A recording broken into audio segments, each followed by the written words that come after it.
Senang bertemu kembali dengan Anda. Pada bagian ini kita akan membahas mengenai WordPress. Apa itu WordPress? Nah, WordPress ini merupakan CMS ya, atau yang biasa kita sebut Content Management System. Adalah suatu software atau sistem yang mengatur konten pada situs web. Bisa situs webnya berupa company profile, e-commerce, blog, forum, dan lain sebagainya. Kita dapat menganalogikannya mie instan pada makanan. Nah, CMS ini menjadi pembuatan situs secara instan yang disediakan di internet. CMS dapat Anda gunakan meskipun Anda tidak mengetahui mengenai bahasa pemrograman apapun. CMS juga menyediakan template seperti layaknya pada WordPress. Lalu apa keuntungan CMS ini? CMS memberikan kemudahan untuk membuat halaman website yang menarik tanpa harus mengerti bagaimana cara membuat website ini dari awal.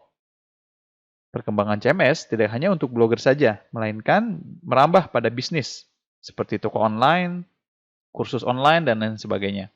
Sehingga saat ini sudah banyak CMS yang ditujukan khusus untuk e-commerce. Selain itu, dengan CMS, development time atau time to market sangat kecil. Sehingga Anda baru belajar hari ini, lalu kemudian hari atau 1 minggu, Anda bisa membuat berbagai macam jenis website. Dan ini tidak bisa dilakukan oleh Anda sendiri jika Anda seorang programmer. Dan itu sangat tidak mungkin karena sangat rumit. Dengan CMS, Anda dapat menjualnya seketika.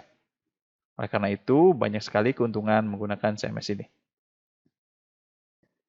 Selanjutnya, kita akan membahas apa perbedaan antara WordPress.com dengan WordPress.org. Oke, kita dapat kembali ke browser dan kita bisa mencarinya dengan menggunakan Google, ya, perbedaan WordPress dan WordPress.org. Nah, ini ada 10 perbedaan, ya. Dan artikel ini pun dibuat oleh Niaga Hoster.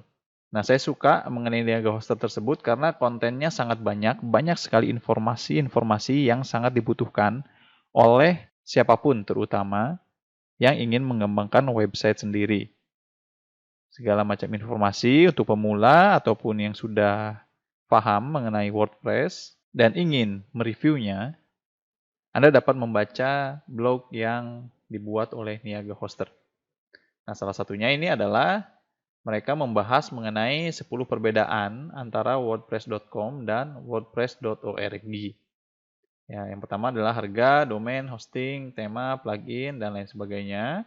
Anda dapat membacanya lebih jelas jika Anda menginginkan lebih detail. Nah, kita akan memasuki pada bagian yang kesimpulan ya antara WordPress.com versus WordPress.org. Yang pertama dari harga ya. Harga jika Anda berniat untuk membuat suatu website dengan menggunakan WordPress.com, biayanya adalah gratis. Sedangkan jika Anda menggunakan WordPress.org, Anda harus membayar biaya hosting dan domain itu sendiri ya, biaya per tahun ya, tergantung dari penyedia hosting yang Anda pilih. Selanjutnya dari segi domain, alamat domain pun diikuti dengan wordpress.com sehingga Anda tidak dapat bebas memilih domain sesuai dengan nama bisnis Anda seperti halnya jika Anda menggunakan wordpress.org.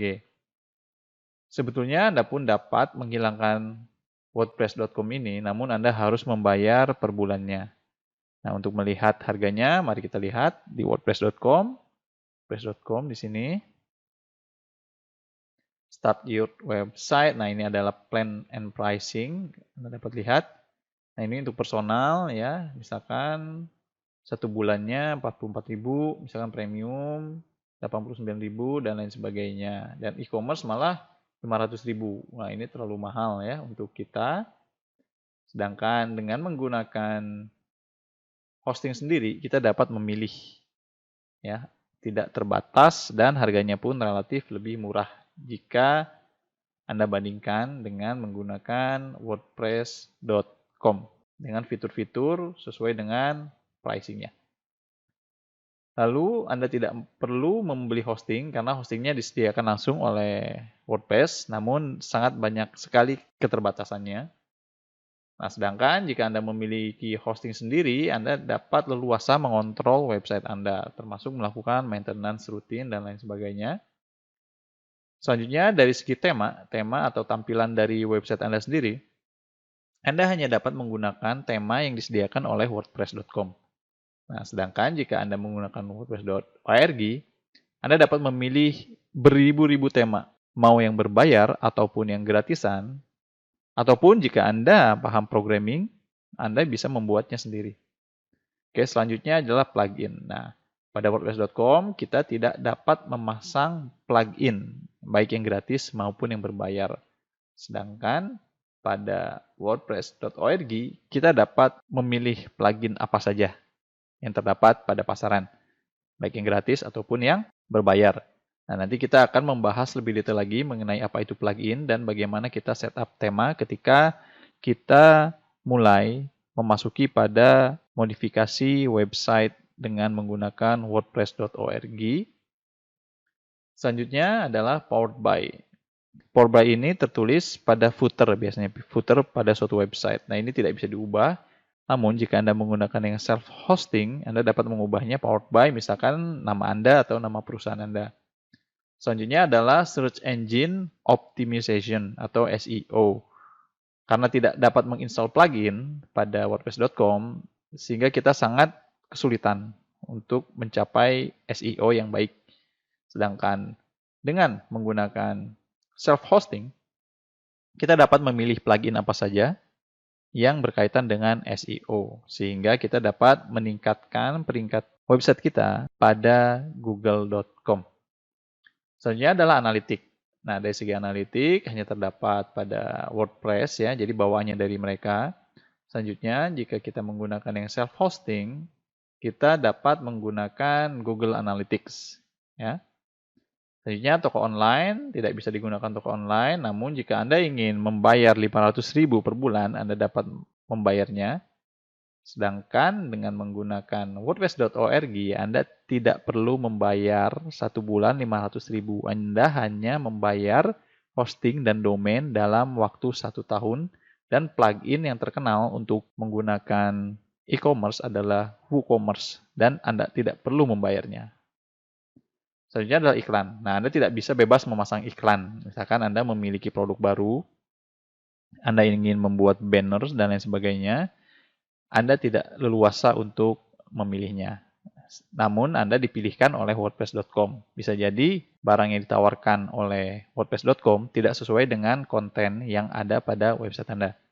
Sedangkan jika Anda menggunakan self-hosted WordPress, maka Anda dapat memasang iklan sebanyak-banyaknya tergantung yang Anda inginkan. Selain itu, misalkan jika traffic website Anda sangat tinggi, misalkan dalam 1 hari bisa 10.000 orang visit pada website Anda pun bisa menjualnya atau menawarkan kepada orang lain dengan cara iklan ya. Maksudnya jika Anda ingin memasang iklan tertentu, jadi Anda dapat menawarkan kepada orang lain yang ingin mempromosikan barangnya pada website Anda. Anda hanya tinggal membuat banner atau misalkan bannernya disediakan oleh klien Anda tinggal memasangnya dan Anda bisa meminta pembayaran kepada klien Anda dengan iklan tersebut. Nah, kurang lebih seperti ini ya, perbedaan antara WordPress.com dan WordPress.org. Pada bagian selanjutnya, kita akan mulai memasuki cara instalasi WordPress.org atau WordPress yang terinstall pada self-hosting dengan cara yang sangat mudah. Nah, karena itu, sampai bertemu lagi pada materi selanjutnya. Jika Anda ingin melihat materi yang premium, Anda dapat klik link pada bagian deskripsi. Namun jangan khawatir, Anda dapat menikmati materi-materi lainnya pada channel YouTube ini dengan cara klik subscribe dan nyalakan notifikasinya. Jika Anda ingin request materi lain yang berhubungan dengan channel ini, Anda dapat menuliskannya pada kolom komentar. Terima kasih telah mengunjungi channel ini, sehingga Anda dapat mengambil manfaat untuk kehidupan Anda sehari-hari.